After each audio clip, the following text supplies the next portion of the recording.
प्रिय भक्त इस कथा को सुन रहे हो तो पूरा सुने।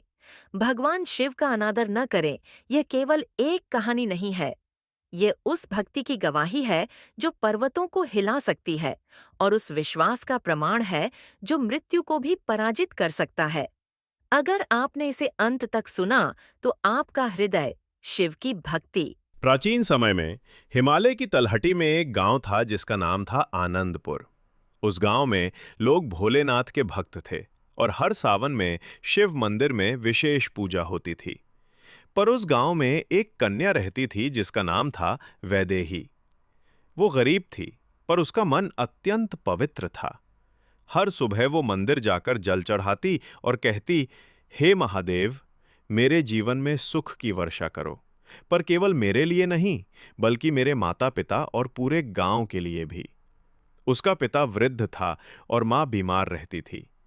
वैदेही छोटे छोटे काम करके घर चलाती थी। एक दिन गांव में बड़ा उत्सव हुआ, क्योंकि पास के नगर से धनवान व्यापारी राघव अपनी नई दुकान खोलने आया था। सब लोग उसे देखने गए, क्योंकि वो बहुत दानशील था। राघव ने वैदेही को देखा और उसके मन में आदर उत्पन्न हुआ, क्योंकि उसने देखा कि इतनी गरीबी में भी वो दूसरों की मदद कर रही थी। पर राघव का भाई घमंडी था। उसने वैदेही का अपमान करते हुए कहा, गरीबों को दान लेना ही शोभा देता है, उन्हें मंदिर की सीढ़ियों तक नहीं आना चाहिए। ये सुनकर वैदेही दुखी हुई, पर उसने कुछ नहीं कहा। वो बोली, हे भोलेनाथ, आप देख रहे हैं।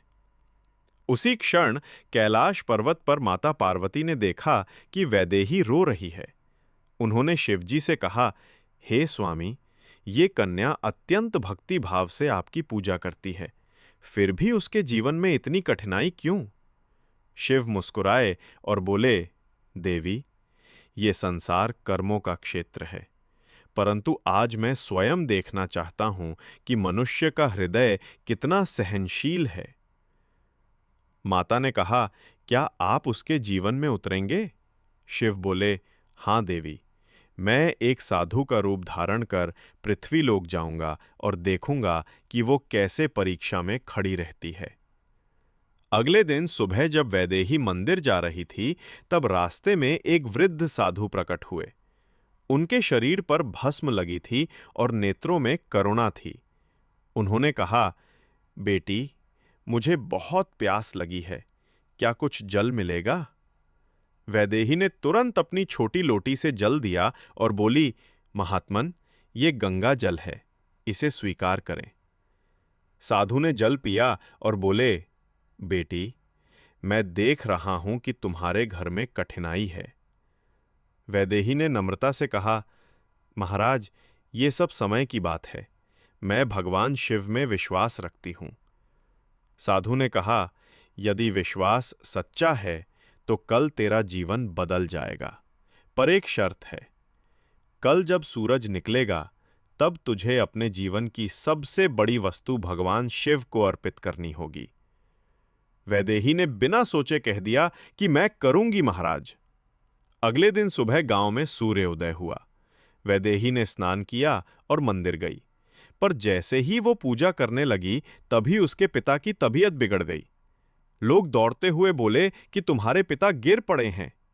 वैदेही भागती हुई घर पहुंची। उसने अपने पिता को देखा और रोते हुए कहा, हे महादेव, आप मेरी परीक्षा क्यों ले रहे हैं? उसे याद आया कि साधु ने कहा था अपने जीवन की सबसे बड़ी वस्तु शिव को अर्पित करना।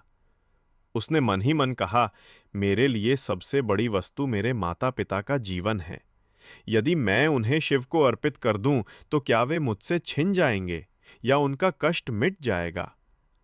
वो मंदिर गई और शिवलिंग के सामने खड़ी होकर बोली, हे महादेव, यदि आप सच में मेरे आराध्य हैं, तो मेरे माता पिता के जीवन को अपनी कृपा से बचा लीजिए। मैं अपने सुख की आहुति देती हूं। मुझे जो भी दुख देना है दीजिए, पर उन्हें स्वस्थ कर दीजिए। उसकी आंखों से आंसू गिरे और शिवलिंग पर पड़े। उसी समय मंदिर में प्रकाश फैल गया। शिवजी अपने वास्तविक रूप में प्रकट हुए। उन्होंने कहा, बेटी, तेरी भक्ति और त्याग ने हमें प्रसन्न किया है। तूने अपने जीवन की सबसे बड़ी वस्तु अर्थात स्वार्थ को अर्पित किया है। यही सच्ची परीक्षा थी। वैदेही भूमि पर गिरकर बोली, प्रभु, आप स्वयं मेरे सामने। शिव बोले, पुत्री, तेरे माता पिता अब पूर्ण स्वस्थ होंगे और तेरे घर में सुख शांति का वास होगा। जब शिव अंतर्धान हुए तो गांव के लोग मंदिर में आए और देखा कि शिव